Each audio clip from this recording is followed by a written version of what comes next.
In this room grew up in a period since World War II where we were used to seeing a world that was ever increasing in its freedoms. We saw walls come down, we saw new nations born, we saw the ever greater ability to express ourselves, to practice our faith, to associate with whom we would, and we came to believe it was inexorable. We came to believe that it was like the laws of gravity. Or it was, as Martin Luther King said, the moral arc of the universe always bending towards justice. Until all of a sudden it wasn't bending towards justice. And we've come to realize, much to our shock, that there's nothing inevitable about this. There's nothing inevitable about democracy or democratization. That this experiment in this country, this great experiment, self-governance, now 2.5 centuries old, is not inevitable. It was improbable at its start. And we've witnessed something we never would have imagined in this country. We have witnessed with incredible rapidity. Welcome back, Patriots. Today, we're tackling a video by Senator Adam Schiff and Representative Jamie Raskin. This isn't about preserving the Constitution or upholding the rule of law. No, this is about one thing and one thing only: their obsession with taking down Donald J. Trump. But don't worry, I'm here to break it all down for you and expose the hypocrisy behind their so-called defense of democracy. So grab your coffee, sit back, and let's dive in. The creation of a climate of fear by this administration. We see universities afraid to speak out, to defend their own students, to defend their own academic freedom. You see universities rushing to make deals with the administration. You see universities cowed into silence, not stepping up to defend other universities. You see members of the press excluded from public events because they don't use the administration's favored parlance. And you don't see other members of the press in solidarity with them. You see law firms rush to cut separate deals.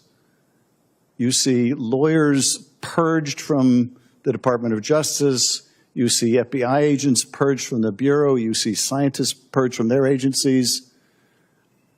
A wholesale effort to weed out and drive out anyone of independent thinking, anyone who will stand up and defend the rule of law or science or the freedom of thought or expression, right down to ordinary citizens who are now afraid. If the government of the United States can pluck a man off the street and send him to a prison in El Salvador without any kind of due process or any process whatsoever, then no one is safe. And if the government's response to that is to discipline a lawyer who dares to speak the truth to a court, then no one is safe. And the answer to this climate of fear, there really is only one answer, and you're seeing it today, and that is courage. We must demonstrate courage in the face of this fear. In this very committee room, or one like it, Joseph McCarthy and his allies made the country afraid and caused people to inform on each other and betray each other, allowed people and to be driven out of the government and to be persecuted. And we wondered how that could be. We wondered, how could so many people be complicit? Well, now we know. Now we know. Now we have witnessed it in our own time. But I will say this of the brave witnesses who have come and testified today. All of the rest of us have to ask ourselves, looking back at the McCarthy era, what would we have done? What would we have done if we were faced with the loss of our jobs, if we were faced with the loss of our livelihood, if we were faced with the loss of our position? What would we have done? Well, you don't have to ask that question. Your being here is all the answer anyone could demand. And we are deeply, deeply grateful to you. I yield to my colleague and friend, Jamie Raskin. Thank you, Senator Schiff, and thank you for your leadership. It's been an honor to conduct this proceeding with you, with all these wonderful guests and everybody looking at the proceedings across America. And thank you to our great witnesses here. Ben Franklin once said, "Make yourself a sheep and the wolves will eat you." And you are for people who have not made yourselves into sheep. You've shown us how to stand tough and stand strong against tyranny and despotism. And you and all of my colleagues here are speaking today in the spirit of our Constitution. We have an anti-monarchical Constitution. We've got no kings here. We have the freedom of speech. We've got no queens here, no emperors here. And we have no slaves here, and we have no serfs here. Just people, citizens, all of us together, standing equally under the Equal Protection Clause. We have an anti-monarchical Constitution. It forbids titles of nobility. It was so important to the framers. Congress cannot award or recognize titles of nobility. We've got an anti-cruelty Constitution. The Eighth Amendment bans cruel and unusual punishment. We've got an anti-corruption Constitution. It guarantees due process to everyone. It guarantees equal protection under the laws, as well as freedom of speech and freedom of the press and free assembly, the right to petition government for redress of grievances, free exercise of religion, no establishment of religion. And so we say to the courts, as Ms. Cohen said, you're an important line of defense. I don't think that you're the last line of defense. I think the people will always be the last line of defense, but you're a significant line of defense for us right now. We have 68 court orders that have been rendered by federal district courts, preliminary injunctions and temporary restraining orders against all of the lawlessness that's taken place. And we hope that the U.S. Supreme Court, which we know Donald Trump bragged about having packed and stacked in order to overthrow Roe versus Wade and get the Dobbs decision. We know that the court may be in a different posture on some of these things, but we ask all of the justices to live their oaths of office to uphold the Constitution and the rule of law. I ask them, I ask everybody in Congress, I ask everybody in the country to go back and read the Steele seizure case from 1952, where President Truman ordered the seizure of the steel mills in the middle of a war, in the middle of the Korean War. He said it was a national security crisis and we couldn't afford to have a strike and a standoff between the unions and the management. And so he just ordered that all of the steel mills be seized. And the Supreme Court came back with a remarkable decision saying the president gets his power only from either the explicit text of the Constitution or from Congress.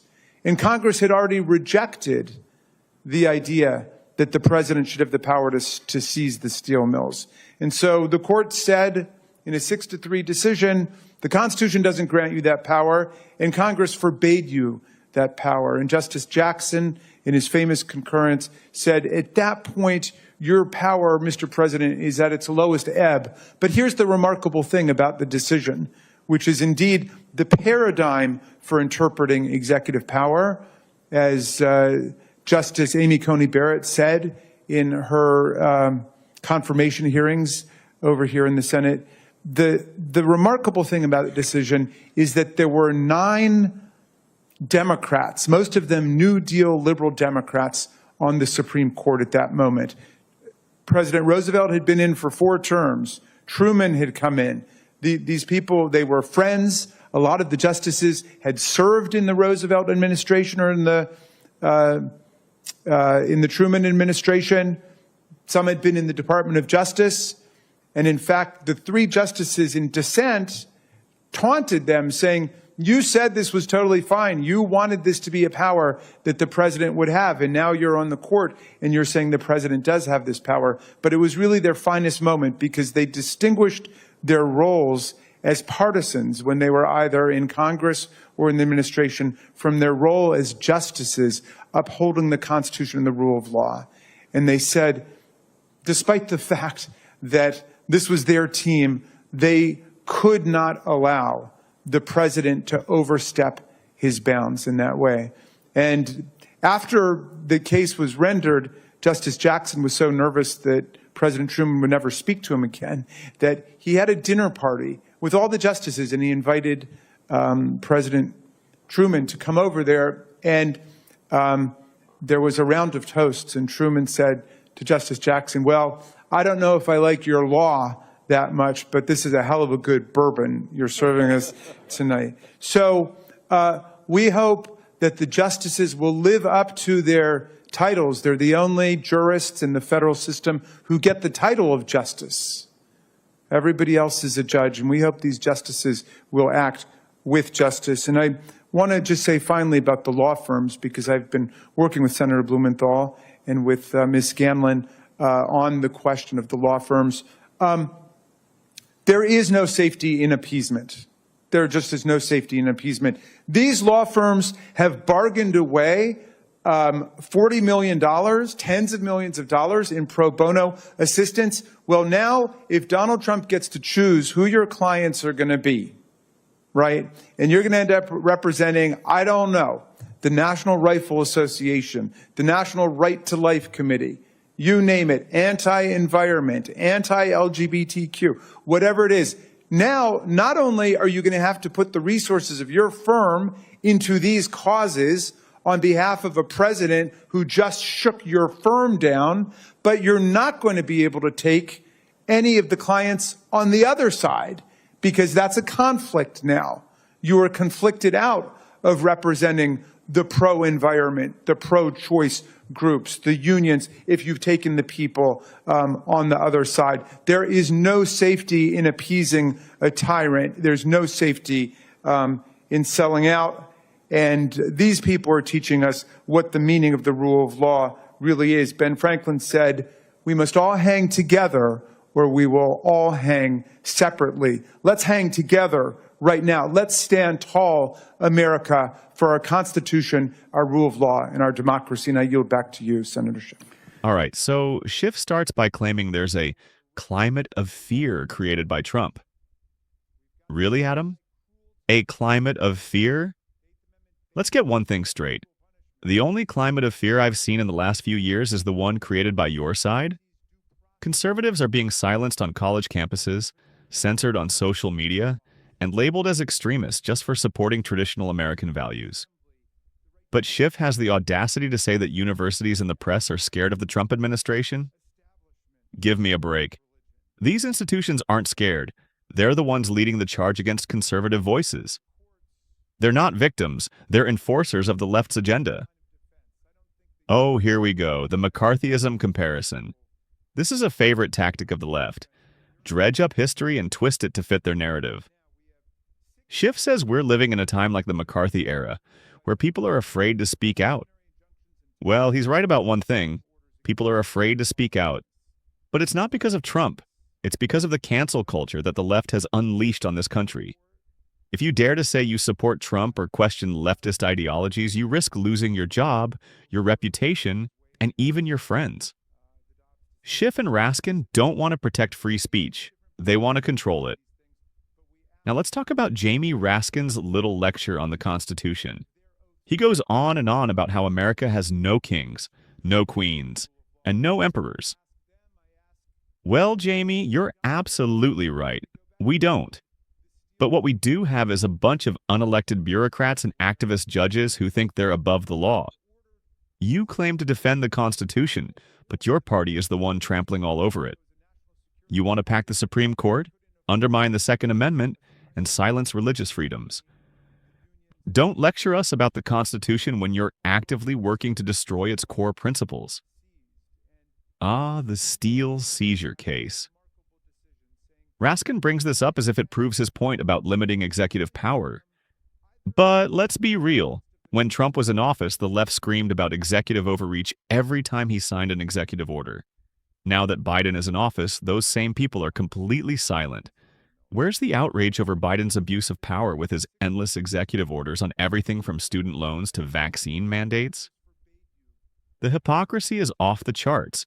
If you're going to talk about limiting executive power, let's apply that standard equally, shall we? Here's the part that really gets me. Raskin accuses law firms of appeasing a tyrant because they've worked with the Trump administration. Let me tell you something. The real tyranny is when you try to blacklist law firms for representing clients you don't like. Everyone deserves legal representation. That's a cornerstone of our justice system. But Raskin wants to intimidate law firms into submission. This isn't about justice. It's about control. They don't just want to defeat Trump. They want to destroy anyone who dares to associate with him. Let's call this what it really is, folks. A power grab. Schiff and Raskin aren't defending democracy. They're weaponizing it. They're using fear, intimidation, and moral posturing to silence their opponents and consolidate their power. And the worst part? They're pretending they're the heroes in the story. They talk about courage and standing up to tyranny, but the truth is, they're the ones creating the tyranny. They're the ones dividing this country and tearing apart its institutions. You want to talk about defending the Constitution? Fine. Let's defend all of it, not just the parts that fit your narrative. Let's defend the First Amendment, which protects free speech for everyone, not just the left. Let's defend the Second Amendment, which guarantees our right to bear arms. Let's defend the 10th Amendment, which limits federal overreach. Schiff and Raskin don't care about the Constitution. They care about power, and patriots like us need to stand up and call them out. So here's my message to Schiff, Raskin, and anyone else who thinks they can destroy Trump and get away with it. You're not just attacking one man. You're attacking millions of Americans who believe in freedom, fairness, and the rule of law. But we're not going anywhere. We'll keep fighting for our country, our Constitution, and our values. And no matter how hard you try to silence us, we'll never back down. Thanks for watching, Patriots. If you agree with me, hit that like button, share this video, and don't forget,